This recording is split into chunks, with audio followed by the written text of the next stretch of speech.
Economy کے حالات ہیں. پہلے میں آپ کو سب کو ریمائنڈ کروا دوں کہ ہم جب 2018 میں آئے تھے تو حالات تب بھی بہت برے تھے، اور جو سب سے بڑا مسئلہ ہمارے سامنے تھا وہ کرنٹ اکاؤنٹ ڈیفیسٹ تھا، کیونکہ پاکستان پھنستا ادھر آ کے ہے. ہم نے کبھی اپنی ایکسپورٹس کے اوپر زور نہیں لگایا.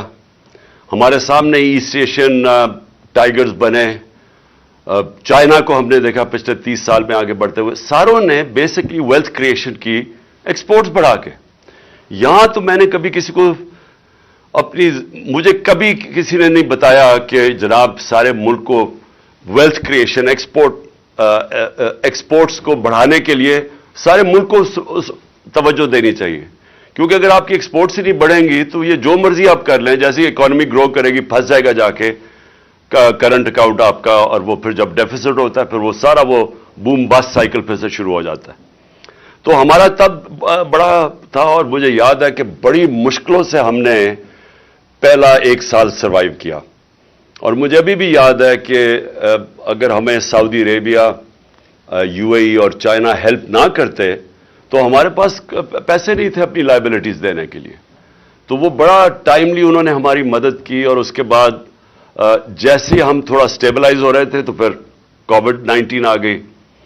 تو کرونا کا میں صرف آپ سب کو کہنا چاہتا ہوں کہ وہ بھی ایک بہت بڑا کرائسس تھا دنیا کے اندر. آپ جب دیکھ رہے ہیں کہ کیسے لوگوں نے کوپ کیا ہے کووڈ-19 سے، تو جو ہمارا اس وقت تھا وہ ہمارا ایک بہت ہی بڑا ڈائلیما تھا سامنے، کہ اگر ہم لاک ڈاؤن لگا دیتے، جو اس وقت میرے اوپر ساری دنیا سے، یعنی ملک سے پریشر تھا، لیکن ساری دنیا میں دیکھ رہے تھے کہ اٹلی، اسپین اور پھر انگلینڈ کے اوپر لاک ڈاؤنز لگ رہے تھے، تو مجھے سارے زور لگا رہے تھے کہ جی آپ بھی لاک ڈاؤن لگائیں، اور بڑی تنقید ہوئی میرے پہ.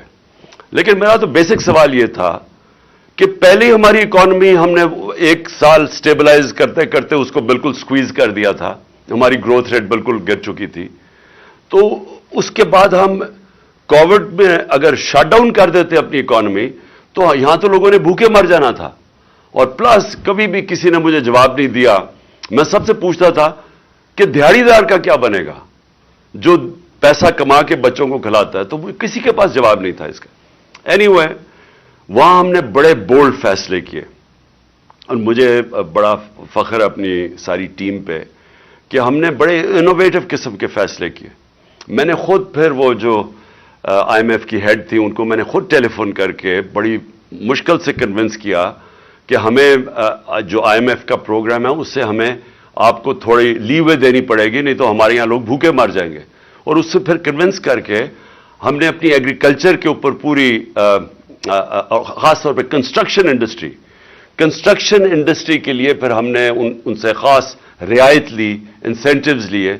اور ہم نے ہماری جو کنسٹرکشن انڈسٹری تھی اس کے اندر جو گروتھ ہوئی اس نے ایکچولی روزگار بھی بچا دیا لوگوں کا، اور ہماری جو گروتھ ریٹ تھی اس کو بھی آہستہ آہستہ پک کرنا شروع کیا.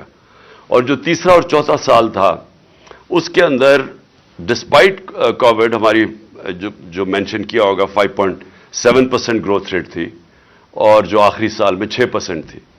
تو ہم ایک بڑے یعنی ڈبل کرائسس سے نکلے تھے. ایک تو پہلے ہی ہمارا جو میسو کرنٹ اکاؤنٹ ڈیفیسٹ تھا، اور دوسرا کووڈ کا جو مسئلے آئے. اب کوشچن سب سے پہلے تو یہ ضرور پوچھنا چاہیے کہ ادھر سے جب یہ رجیم چینج کی گئی تو مجھے ابھی بھی سمجھ نہیں آئی کہ جو رجیم چینج کرنے والے تھے کیا انہوں نے ریئلائز کیا کہ ساری دنیا میں کموڈٹی سپر سائیکل آیا ہوا تھا، انرجی پرائسز ساری دنیا میں اوپر چلے گئے تھے، اور کیا انہوں نے ریئلائز نہیں کیا کہ ہم بڑا ایک بیلنسنگ ایکٹ کر رہے تھے پاکستان میں. ہر روز میں جب آفس جاتا تھا تو سب سے پہلے ہماری ہوتی تھی کہ ہمارے ریزروز کا کیا حالات ہیں، ہماری ایکسپورٹس بڑھ رہی ہیں. یعنی خوف ہی ہوتا تھا کہ ہم اپنے اس کو کرنٹ اکاؤنٹ ڈیفیسٹ کو کنٹرول کریں، کیونکہ تیل کی قیمت $100 سے اوپر چلی گئی تھی. لیکن جنہوں نے جب یہ ہمیں پتہ چلا کہ سازش ہو رہی ہے تو میں نے خود اور پھر میں نے شوکت ترین کو بھیجا بتانے کے لیے نیوٹرلز کو کہ دیکھیں اگر آپ جو واقعی کہہ رہے ہیں آپ نیوٹرل رہیں گے اور اس سازش میں، تو یہ کنٹرول نہیں ہوگی اکانومی کسی سے. یہ اس کا جو امپیکٹ پڑے گا پولیٹیکل ڈیسٹیبلائزیشن کا، تو اس کا ڈائریکٹ امپیکٹ آپ کی اکانومی پہ پڑے گا، اور وہ آگے فریجائل قسم کا بیلنس ہے اور ساری دنیا میں ایشوز ہیں. تو یہ جو اکنامک مینیجرز جن کو ہماری جگہ لایا جا رہا ہے، ان کا تو ٹریک ریکارڈ 30 سال کا ہے. وہ کون سا گولڈن ایرا تھا جب انہوں نے کوئی اکانومی کو بڑا اچھا سنبھالا تھا؟ کیونکہ 90s کے اندر ڈاکٹر عشرت حسین اپنی کتاب میں لکھتے ہیں کہ 90s سے پہلے پاکستان تو سارے سب کانٹیننٹ میں اکنامک انڈیکیٹرز پاکستان کے بہتر تھے. 90s میں ہم پیچھے جانا شروع ہوئے جب سے یہ دو خاندان آئے ہیں. تو ان کا کون سا ٹریک ریکارڈ تھا کہ انہوں نے کسی ملک کو اکانومی کو سنبھالا تھا کہ ان کو پھر لایا جا رہا تھا؟ اور وہی جو آج ہوا، آج جو ہوا ہے یہ ہونا ہی تھا. اور میں نے اس سے 5-6 مہینے پہلے میں نے یہی پریڈکٹ کیا تھا کہ یہ جو گورنمنٹ آئی ہے انہوں نے ملک کو ڈیفالٹ کی طرف لے جانا ہے. اور میرے اوپر انہوں نے کہا جی آرٹیکل 6 لگا دینا چاہیے، غدار ہے یہ ملک کا. تو آج اب جدھر ہم کھڑے ہیں، کوشچن تو اب یہ ہے کہ اسے نکلنا کیسے ہے. نمبر 1 چیز، جب تک اس ملک کے اندر پولیٹیکل سٹیبلٹی نہیں آئے گی، کوئی بھی آپ جینیس لے آئیں اکانومی کا، وہ اب کچھ نہیں کر سکتا. کیونکہ جو اکانومی ہے، اکانومی ڈائریکٹلی ساری دنیا کے اندر وہ ڈیمانڈ کرتی ہے سرٹنٹی. جب تک سرٹنٹی نہیں ہوتی، بزنسز ہم سب جانتے ہیں، اور آپ تو خیر میرے سے بہتر جانتے ہیں اکانومی جہاں بیٹھے ہوئے ہیں، تو وہ جب تک ایک اکانومی کے اندر لوگ پریڈکٹ نہیں کر سکتے کہ میں آج اگر پیسہ انویسٹ کروں گا تو آگے اگلے 6 مہینے، 1 سال، 2 سال تک ماحول کیا ہوگا ملک کا، لوگ انویسٹ نہیں کرتے. تو آج جدھر ہم کھڑے ہیں، یہ کون آج پریڈکٹ کر سکتا ہے کہ 1 مہینے کے بعد کیا ہوگا پاکستان میں؟ کسی کو بھی نہیں پتا. اسی لیے سارے جو باہر کی بھی بزنس جو فائنانس کمیونٹی ہے وہ بھی اس کا ریفلیکٹ کر رہا ہے. یہ جو سی ڈی ایس پاکستان کا پہنچ گیا 122 پہ، وہ ریفلیکٹ کر رہا ہے کہ وہ اب نہیں فیل کرتے کہ پاکستان کی اکانومی اپنی لائبلٹیز بیٹ کر سکتی ہے. اندر پہلی گیلپ کی سروے ہے کہ 88% بزنس مین کہتے ہیں کہ جو پاکستان کا ڈائریکشن ہے اکانومی کا، یہ گورنمنٹ کا، وہ غلط طرف ہے. یعنی ان کا بھی کانفیڈنس نہیں ہے. تو کانفیڈنس تو ریسٹور کرنے میں صرف ایک چیز ہے، اور وہ الیکشنز کروانا. اور یہ اب سے نہیں، یہ جب سے ہماری گورنمنٹ گئی ہے میں تب سے لگا ہوں کہنے کہ آپ جب تک الیکشن نہیں کروائیں گے اس ملک میں پولیٹیکل سٹیبلٹی نہیں آنے لگی. اور یہ ہمیں کہنا، سارے کہہ رہے ہیں جی کہ یہ جو آپ ساری موومنٹ کر رہے ہیں یا پولیٹیکل ایکٹیویٹی کر رہے ہیں، یہ کوئی واپس پاور آنے کے لیے کر رہے ہیں. پاور میں تو ہم نے آنا ہی ہے انشاءاللہ. وہ تو آپ جو حالات یہ گورنمنٹ نے کر دیا ہے، ہمیں تو الیکشن کیمپین کرنے کی بھی ضرورت نہیں ہے.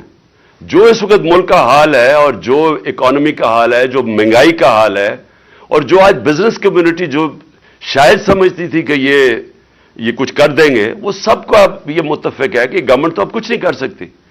لیکن اور جتنی دیر چلتا جائے گا ہماری پارٹی گین کر رہی ہے، اور وہ واضح ہے، چاہے بائی الیکشنز ہو چاہے اوپینین پولز ہو.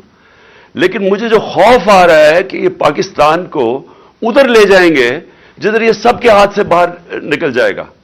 یعنی یہ ادھر نہ پہنچ جائے کہ ہمیں اتنی پیچھے دھکیل دیں کہ جو بھی گورنمنٹ آئے گی اس کے لیے بہت ہی مشکل ہو پھر یہ سچویشن کو کنٹرول کرنا. تو میری نمبر 1 فری اینڈ فیئر الیکشنز، اور یہ جتنی جلدی ہو سکے یہ ہماری ریوائول کی بگننگ وہ ہوگی. یعنی ہم پھر سے شروع کریں گے اپنے ملک کو اٹھانے کے لیے. وہ ہوگا ہی تب جب کہ ایک گورنمنٹ آئے، اور گورنمنٹ آئے اچھی اکثریت سے. مجھے اگر کسی نے پوچھا کہ جی آپ اگر پھر سے آپ کو موقع ملتا 2018 میں تو آپ کیا کریں گے، تو ود ہائنڈ سائٹ میں کبھی گورنمنٹ نہ لیتا. کیونکہ ایک طرف اکنامک چیلنجز بڑے تھے، دوسری طرف پاکستان کے اندر رول آف لا نہیں ہے. تو کمزور گورنمنٹ کے ساتھ تو یہ آپ کر ہی نہیں سکتے، رول آف لا ہی نہیں اسٹیبلش کر سکتے. آپ یہ اکنامک چیلنجز فائٹ کر ہی نہیں سکتے جب تک آپ کی اسٹیبل گورنمنٹ نہ ہو. پریزیڈینشل سسٹم بالکل مختلف ہے، اس میں اسٹیبلٹی ہے، لیکن پارلیمنٹری سسٹم جس کے اندر coalition government with a thin minority majority, اس کے لیے تو بہت ہی مشکل ہے کہ بڑے چیلنجز کو کوپ کرنے کے لیے. تو میں اگر پھر سے ہوتا میں پھر الیکشن کروا دیتا، میں کبھی گورنمنٹ نہ لیتا. تو میں اب سمجھتا ہوں کہ ایک گورنمنٹ آئے ود اے کلیئر میجورٹی، اور وہ پھر سب سے پہلے رول آف لا امپلیمنٹ کرے. میں ایک اکانومی کی اب بات کر رہا ہوں. اکانومی جو ہے، جو پاکستان کی اکانومی کے مسائل ہیں وہ ریلیٹڈ ہے رول آف لا سے. جب تک رول آف لا نہیں ہوتا آپ کی گورننس ٹھیک نہیں ہو سکتی. یہ جو مافیاز بیٹھے ہوئے پاکستان میں، ہر جگہ مجھے جو سب سے بڑا پرابلم کیا ہے، مافیاز ہیں. میں ایف بی آر کے اندر شروع میں ہم ٹیکنالوجی لانا چاہتے تھے، ہم کوشش کرتے رہے کہ وہ ٹیکنالوجی کا استعمال کر کے ہم اپنی ٹیکس کلیکشن بڑھائیں. آپ یقین کریں کہ 1 سال تک ہر وقت وہ سیبوٹاج ہو جاتا تھا اندر سے. اندر لوگ بیٹھے ہوئے تھے جو نہیں لانا چاہتے تھے، کیونکہ پریزنٹ سسٹم سے اتنا زیادہ اس میں پلفریج ہے، وہ ٹیکنالوجی نہیں آنے دیتے تھے. جب اینڈ میں مجھے افسوس یہ ہے کہ جب فائنلی ہم نے یہ بریک ڈاؤن کر کے اور ہم پہنچ گئے ٹریک اینڈ ٹریس سسٹم پہ، یہ جو سیلز ٹیکس کی ایویژن ہے وہ بلینز اور بلینز میں ہے، وہ ہم نے جب ٹیکنالوجی وہ لے آئے. اور دوسرا پھر ہم نے یہ ڈیٹا بیس، نادرا کے ڈیٹا بیس سے ٹیلی کر کے، شوکت تری نے پتہ نہیں مینشن کیا یا نہیں، ہم نے آئیڈینٹیفائی کیے ٹیکس پیئرز جو کہ اچھے لائف سٹائل ان کا تھا لیکن زیرو ٹیکس دیتے تھے. وہ ہم نے بیس بڑھانے کے لیے ادھر ہم پہنچے، تو انفارچونیٹلی تب ہماری گورنمنٹ گرا دی گئی. تو نمبر 1 چیز ہے کہ پاکستان میں ایک طاقتور government rule of law establish کرے. یہ جو مافیاز ہیں ہر جگہ، شوگر مافیا ہے، یہ سیمنٹ ہے، سب سے بڑا مافیا ریل اسٹیٹ مافیا. آپ سوچ نہیں سکتے کہ ان کی اب اس وقت پاور کیا ہے. اور اب میں آپ کو مثال دیتا ہوں کہ ابھی جو ریسنٹلی ہوا ہے، ہم نے ایک ایل ڈی اے والے آئے میرے پاس، انہوں نے اس کے ڈی جی نے مجھے بتایا کہ 200 ارب روپے کی زمین بیچ دی گئی ہے. یا وہ دریا کے اندر تھی، ریور بیڈ میں تھی، یا وہ اریگیشن کی، اور یا فارسٹ کی زمین. اور وہ بیچ کے، پلاٹس بیچ کے پیسہ بھی باہر چلا گیا. تو میں نے ان سے پوچھا تم نے کیوں نہیں ایکشن کیوں نہیں لیا؟ انہوں نے کہا ملٹیپل ایف آئی آرز کاٹی، پولیس کو پیسہ کھلایا ہوا تھا، پولیس نہیں وہ اس کو اپروچ کرتی تھی. انہوں نے جب لوگ اپنے بھیجے انہوں نے باقاعدہ مارا ان کے لوگوں کو، اور الٹی ان کے اوپر ایف آئی آر کاٹ دی. انہوں نے جو بھی ڈپارٹمنٹس جاتی تھی نیچے سے پیسے، اتنا پیسہ ہے اس میں. تو آپ یہ سوچ لیں کہ یہ ہر لیول پہ چل رہا ہے. اور آپ امیجن کریں پیسہ کتنا ہے پاکستان میں، کہ یہ جب میں نے سی ڈی ایف بڑی مشکلوں سے ہم نے کیڈسٹرل میپنگ کروائی، وہ بھی دیر لگی، ڈیلے کرتے رہے. تو جب ہم نے وہ میپنگ کروائی، یعنی ڈیجیٹلائزیشن کی، ہم نے لینڈ ریکارڈز کی، تو صرف اسلام آباد میں 1200 ارب روپے کی زمین کے اوپر قبضہ ہوا ہے، گورنمنٹ کی زمین کے اوپر. اور یہ سارے پاکستان میں ایسے ہی ہے. یہ جب تک ایک اسٹیٹ کے پاس پاور ہو ٹو امپلیمنٹ، کہ اسٹیٹ کی ریٹ ہو، اور وہ ہوگی ایک طاقتور گورنمنٹ سے. تو میں تو صرف یہ کہہ رہا ہوں کہ اس سے ہم ٹیکس کلیکشن اپنی بڑی انہانس کر سکتے ہیں، ٹیکنالوجی کا استعمال کر کے، یہ جو بڑے پاورفل لوگ ہیں ان کو ٹیکس کر کے. اور پھر سیکنڈلی ایکسپورٹس کے اوپر، اور مجھے فخر تھا کہ ہم نے زور لگا کے میٹنگز کر کے ایکسپورٹر سے مل کے رکاوٹیں ان کی ہٹاتے گئے، کیونکہ ہر جگہ ایکسپورٹرز کے لیے رکاوٹیں تھیں. تو میں نے ریئلائز کیا ہمارا مائنڈ سیٹ ہی نہیں ہے اس چیز کے اوپر. یعنی کئی میں آپ کو مثالیں دے سکتا ہوں کہ جدھر ایکسپورٹر ملک کو بینیفٹ پہنچا رہا ہے، ڈالرز لے کے آ رہا ہے، لیکن اس کے لیے ہر قسم کا جو ہمارا سسٹم ہے رکاوٹیں پیدا کی ہوئی تھیں. تو جو ایک مائنڈ سیٹ اب چینج کرنے کی بات ہے کہ سارے ملک کو ہم نے لگانا ہے کہ ہم ڈالر کیسے زیادہ ملک میں آ سکتے ہیں. ہم نے ریمیٹنسز بڑھائی، ہم نے انسینٹیوائز کیا اپنی اوورسیز پاکستانیز کو، انہوں نے بینک چینل سے پیسے بھیجے، تو ریکارڈ ریمیٹنسز بھی آئیں. لیکن اس سے بہت کچھ اور ہو سکتا ہے. سب سے بڑی چیز یہ ہے کہ جب رول آف لا ہو تو ہمیں انویسٹمنٹ آئے گی باہر سے. میری کنٹینشن یہ ہے کہ 10 بلین بیرون پاکستانی ہیں. اگر ہم ان میں سے 20 لاکھ کو بھی 15 لاکھ کو بھی اگر ہم ان کو انویسٹمنٹ کے لیے لے آئیں پاکستان میں, تو وہ ہمیں, میرے خیال میں وہ اتنا زیادہ پیسہ لا سکتے ہیں کہ ہمیں ضرورت نہیں ہے کسی سے پیسے لینے کے لیے. لیکن ان کا, اور اب اوورسیز پاکستانی سے پوچھیں, کیونکہ میرا ان سے انٹریکشن ہے, انہوں نے مجھے شوکت خانہ میں مدد کی, نمل یونیورسٹی میں 30 سال سے میرا انٹریکشن ہے, پی ٹی آئی میں جس کو یہ فورن فنڈنگ کہتے ہیں, یہ اوورسیز پاکستانیوں نے ہمیں فنڈ کیا. آپ ان سے پوچھیں کہ کیوں نہیں انویسٹ کرتے پاکستان میں, دبئی میں چلے جاتے ہیں انویسٹ کرنے کے لیے. یہی پاکستانیز آپ دیکھیں گے ملیشیا بھی انویسٹ کرتے ہیں, پاکستان نہیں آتے. ایک وجہ ہے, کسی کو کانفیڈنس نہیں ہے کانٹریکٹ انفورسمنٹ پہ. ان کو یہ خوف ہے کہ ان کے ساتھ کوئی فراڈ ہوگا, اور ہوتے ہیں, زمین پہ ان کے قبضے ہو جاتے ہیں, پلاٹس پہ قبضے ہو جاتے ہیں. تو اگر آپ نے کوئی کاروبار شروع کرنا ہے, ان کو کانفیڈنس ہی نہیں ہے کہ یہاں ان کو پروٹیکشن ملے گی پاکستان کے انصاف کے نظام سے. سو میں اگر آپ کو سارا سم اپ کر دوں اینڈ میں, کہ دیکھیں جو جدھر یہ لے کے جا رہے ہیں پاکستان کو, مجھے افسوس سے کہنا پڑتا ہے کہ جو بھی اب گورنمنٹ آئے گی اس کو وہ سٹیپس لینے پڑیں گے جو ہم نے آج تک لیے نہیں ہیں. وہ اس کا بیسس ہوگا کہ ہم نے قانون کے نیچے, قانون کی بالادستی قائم کرنی ہے, اور یہ نمبر 1 چیز ہوگی جو, اور یہ آسان نہیں ہوگا کیونکہ جو طاقتور ہے وہ آرام سے قانون کے نیچے نہیں آتا. لیکن اگر ہم نے یہ شروع کر دیا تو جیسے جیسے لوگوں کو کانفیڈنس ہوتا رہے گا پاکستان کے جسٹس سسٹم میں, تو یہاں انویسٹمنٹ کی کوئی کمی نہیں ہے, کیونکہ 22 کروڑ لوگ ایک بہت بڑی مارکیٹ ہوتی ہے. یہ مجھے سیمنز کا مجھے چیئرمین ملا ادھر ڈیووس میں, تو وہ میرے سے پوچھ رہا تھا کہ کیوں نہیں سارے اس وقت ساری دنیا کی بڑی بڑی ملٹی نیشنلز کے ہیڈ کوارٹرز پاکستان میں ہونے چاہیے, آپ کا 22 کروڑ کی آپ کی آبادی ہے. لیکن آپ اس کو جب آپ آگے بڑھیں گے تو ایونچلی وہ آ جائے گا کہ ان کو پاکستان کے سسٹم میں کانفیڈنس نہیں ہے. تو ایک ہمیں سٹیبلٹی چاہیے, ایک گورنمنٹ آئے جو کہ 5 سال کے لیے آئے اور سٹیبل گورنمنٹ ہو. اس کے بعد وہ انفورس کرے رول آف لا, جس کے اندر بزنس کی پروٹیکشن کے لیے کانٹریکٹ انفورسمنٹ, اس کے لیے اگر آپ اسپیشل کورٹس بھی بنانے پڑیں. لیکن جو ایکسپورٹ انڈسٹری, جو بھی انویسٹ کرتا ہے ہماری ایکسپورٹ انڈسٹری کے اندر, ان کو اسپیشل انسینٹیوائز کریں. جو بھی آگے سے اگر کبھی, جو میرے سے ایک غلطی ہوئی وہ اینڈ میں ہم نے کرنے کی کوشش, مجھے شروع میں کرنا چاہیے تھا کہ آگے سے جو بھی ہم اب ایمنسٹی کبھی دیں تو ایمنسٹی صرف ایک ہونی چاہیے کہ جو بھی اپنا پیسہ انڈسٹری میں لگائے گا اسی کا صرف وہ بلیک کا پیسہ وائٹ کر سکتا ہے. یعنی ہم سارا ڈائریکشن اپنے ملک کا ویلتھ کریشن میں لگائیں, انڈسٹری میں لگائیں. بزنسز کی رکاوٹیں جو ہم دور کر رہے تھے اسمال اور میڈیم انڈسٹری کے لیے, ہم نے خاص طور پہ اینڈ میں میٹنگز دیتا تھا, ان کی گلوٹین کرتے تھے, جو ڈفرنٹ ریگولیشنز ہیں جو ان کو ان کے لیے کاسٹ آف ڈوئنگ بزنس میں اضافہ کر دیتے تھے.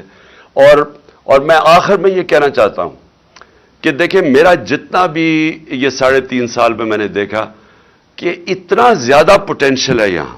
نمبر 1 ٹورزم, جتنا ٹورزم کے اندر, کیونکہ میں انفارچونیٹلی کووڈ کے 2 سال آ گئے جس میں دنیا میں ٹورزم افیکٹ ہوئی, لیکن میں آپ کو یہ بتا رہا ہوں کہ پاکستان میں ایسی ایسی جگہ ہیں, اور ہم نے ایک پورا پلان بھی کیا ہوا ہے ایک سکردو کے اندر ایک جگہ کہ پوری ریزورٹ بنے, کیونکہ وہ ایسی ایسی جگہ ہماری.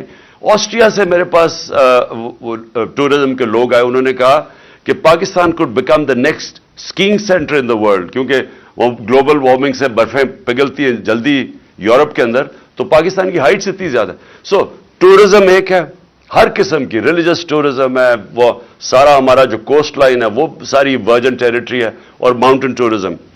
اور تیسری چیز کہ پاکستان کے اندر جو ہم نے کبھی زور نہیں لگایا کنیکٹیوٹی کا, وہ ہم اینڈ میں کوشش کر رہے تھے. سارا سینٹرل ایشیا اس وقت پاکستان کے لیے, اور افغانستان میں اگر اسٹیبلٹی جو اب آ رہی ہے تو ہمارے لیے وہ سارا ایک ایریا وہ بھی ورجن ٹیریٹری ہے, اس کے اندر بھی اتنا زیادہ پوٹینشیل ہے جو ہم نے اینڈ میں جا کے کوشش کی تھی ایکسپلور کرنے کی. اور آخر میں یہ جو ہمارا اس وقت کرائسس ہے یہ انرجی کا, میں فرم بلیور ہوں کہ ہمیں آتے ساتھ ہی ہمیں رشین آئل لینا چاہیے تھا. ہم نے ان سے بات کر لی تھی کہ اپریل کے اندر ہم نے روس سے تیل خریدنا شروع کر دیا تھا ڈسکاؤنٹڈ ریٹ پہ جو ہندوستان کر رہا تھا. اور یہ اتنے خوف زدہ ہوتے ہیں امریکن سے, یہ ریئلائز نہیں کرتے کہ انڈیا ہمارے سامنے, انڈیا نے سٹینڈ لیا, انہوں نے پوری زور لگایا کہ انڈیا روس کا تیل نہ لے. آپ کے سامنے ہے وہ جو انڈین فورن منسٹر نے کتنی اپنے ملک کے لیے وہ کھڑا ہوا, یعنی وہ امریکنز انڈرسٹینڈ کرتے ہیں یہ چیز. ہمارا اس وقت تقریباً 10 کروڑ لوگ ہیں جو ونربل ہیں, 5 کروڑ لوگ ہماری غربت سے لکیر سے نیچے ہیں, 5 کروڑ لوگ اوپر اتنے ہیں کہ اگر پرائس شاک آتا ہے وہ نیچے چلے جاتے ہیں. تو اس وقت جو سب سے بڑا پرابلم ہے یہ جو انرجی ڈریون انفلیشن ہے, تو ہمیں تو اس کے اوپر پورا اپنا ان کو, اور میں بلیو کرتا ہوں کہ ہم کنونس کر سکتے تھے امریکنز کو, ہم کنونس کر سکتے تھے کہ ہمیں سستا تیل آنے دو.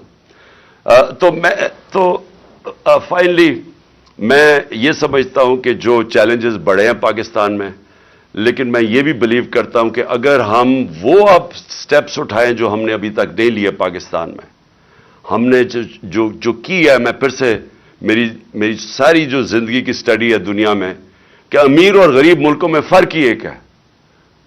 امیر ملکوں کے اندر رول آف لا ہے, غریب ملکوں کے اندر انفارچونیٹلی سارے جتنے بھی غریب ملک ہیں وہ ان کے اندر طاقتور کے لیے ایک قانون ہے اور کمزور کے لیے دوسرا ہے, اور یہ واحد وجہ ہے کہ وہ غریب رہ جاتے ہیں. نائجیریا تیل کے اوپر بیٹھا ہوا ہے, غربت ہے, کیونکہ رول آف لا انڈیکس کے اوپر نائجیریا 7% ہے. سوئٹزرلینڈ وداؤٹ ریسورسز خوشحال طبقہ ہے کیونکہ 99.9% رول آف لا ہے. ساری ویسٹرن ڈیموکریسیز 90% سے زیادہ ہیں. تقریباً ساری مسلمان دنیا 20% سے کم ہے اور پاکستان 10% سے کم ہے. تو جب تک یہ جو اصل ایشو ہے, خوشحالی آتی ہے رول آف لا کے بعد, انصاف ہوتا ہے تو خوشحالی آتی ہے, یہ جو کہ دنیا کے ایکسپیرئنس پہ ثابت ہو گیا. اور میں بھی یہ سمجھتا ہوں کہ ہمیں اگر اللہ نے موقع دیا تو جو سب سے امپورٹنٹ چیز ہے ہم نے اسٹرینگتھن کرنا ہے اپنا انصاف کا نظام. Thank you.